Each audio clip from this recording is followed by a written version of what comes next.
Let's set the scene. You were just living your best life, waking up naturally with the sun, not to the screech of your 7 a.m. alarm, sipping drinks with little umbrellas in them, posting selfies that radiated peace and filtered sunlight. You even forgot your email password for a minute, and baby, that's what we call healing. But now, you're back. Your suitcase is still half unpacked. Your inbox has 97 unread messages. And your soul feels like it got left behind at the resort. Suddenly, you're crying in the Target checkout line because you saw a tropical scented candle and it reminded you of the beach. What is that? Let me tell you what it is. It's post vacation sadness. And yes, it's a real thing. And with summer upon us, vacations are surely on the agenda. So let's be ready. Welcome back to Savvy Psychologist. I'm your host, Dr. Monica Johnson. Every week on this show, I'll help you face life's challenges with evidence based approaches, a sympathetic ear, and zero judgment. Let's get into why post vacation sadness can happen. Number one is your brain is coming down from a dopamine high. When you're on vacation, your brain gets a steady stream of dopamine. That's the feel good neurotransmitter that lights up when you experience new things. According to research, novelty and pleasure activate the reward system in your brain, and vacations are basically dopamine festivals. New sights, new foods, new routines. That's like a rave for your neurons. Coming back home? Not so much. Your brain is like, where are the sunsets and beachside sangrias, ma'am? The sudden dip in stimulation leads to a drop in dopamine, and that, my friend, can leave you feeling tired, irritable, and low key questioning your whole entire life. The next thing I'm going to mention is a harsh re entry to the real world. You just went from freedom to deadlines, from hammocks to traffic, from poolside to pointless meetings. That transition is abrupt, and research shows that sudden shifts in environment, especially going from leisure to obligation, can be emotionally jarring. It's like your brain was on a gentle sailboat and someone shoved you off into a cold office cubicle. No wonder your nervous system is protesting. Number three is you lost your anticipation joy. Psychological research shows that anticipating a vacation can actually bring as much happiness as the vacation itself. You are riding high off of the countdown, the outfit planning, the dreaming of tropical breezes. Now you're anticipating your next dental appointment. That drop in positive anticipation can feel like a crash because it is one. You went from fun countdown vibes to, wait, what am I even looking forward to anymore? That emotional vacuum hurts. Next is social comparison honestly hits different post vacation. Here's the kicker. You probably posted some gorgeous vacation pics. You felt amazing, and everyone commented with yes and fire emojis. But now you're scrolling and seeing other people's vacations, and your cubicle walls are starting to close in. Research shows that social media comparison can amplify dissatisfaction and sadness, especially when we're already emotionally vulnerable. That post vacation emotional dip makes you extra susceptible to the why is everyone living better than me spiral.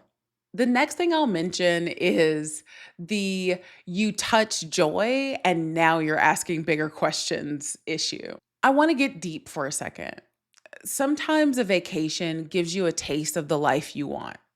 Time freedom, slower mornings, feeling present, laughing more, not rushing from task to task like a productivity robot.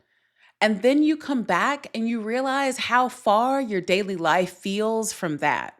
That gap can trigger what psychologists call existential dissonance, the discomfort of living in a way that doesn't align with your values or dreams.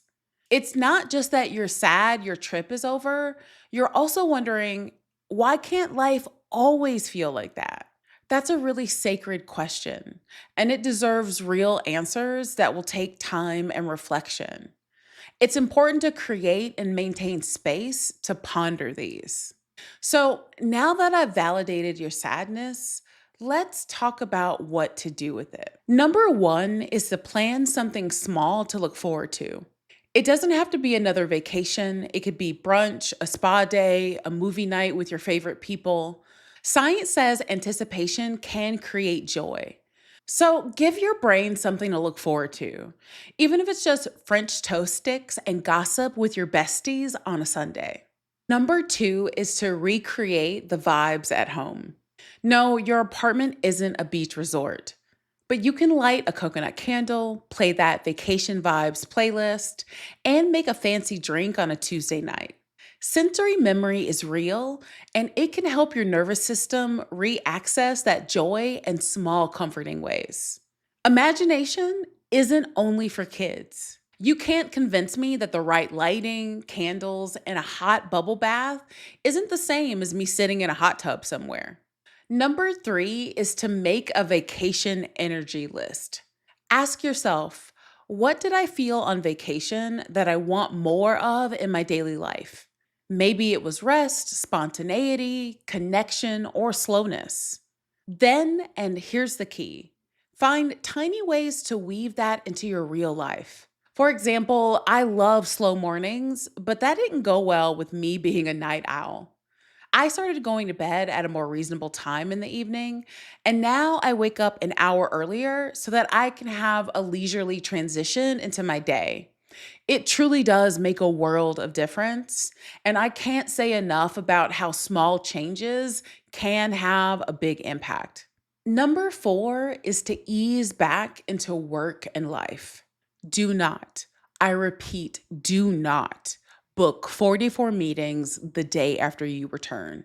Your brain needs a buffer. Block off time to ease in. You might want to schedule admin work, clean your space, hydrate, and please give yourself some grace. It's okay if you're moving a little bit slower. In fact, I always end my time away 1 to 2 days earlier than when I need to return to work because I personally need at least a day to adjust back to being at home. Number five is to move your body gently. You don't need to become a gym rat. Just go for a walk, stretch, or dance around your kitchen.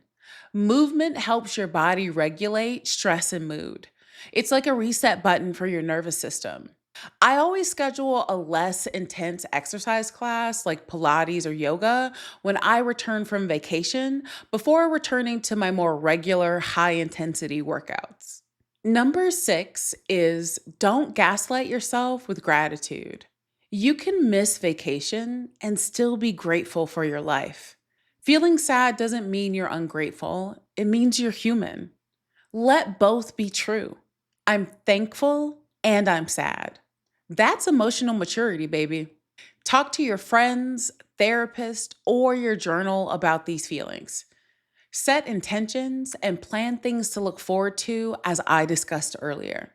Number seven is to daydream about your next escape. Even if it's a someday plan, let yourself imagine. Dreaming about future trips can activate hope and positive emotion. Whether it's a girls' trip, a solo retreat, or a camping adventure, let your imagination roam. I've been scheming on a way to travel to New Zealand first class for years now. I simply can't imagine being on a plane for 24 plus hours in economy. At a minimum, I need to get the extra leg room of economy plus. A woman can dream. I've been squirreling away my pennies for it while simultaneously doing other things that bring me joy in the short term.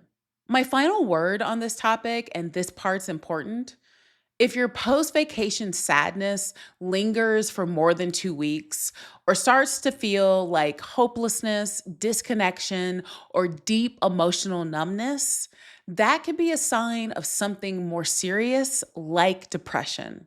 Please reach out. Therapists exist for exactly this kind of emotional stuff, and we won't judge you or think that you're silly. We get it, and we're here to help.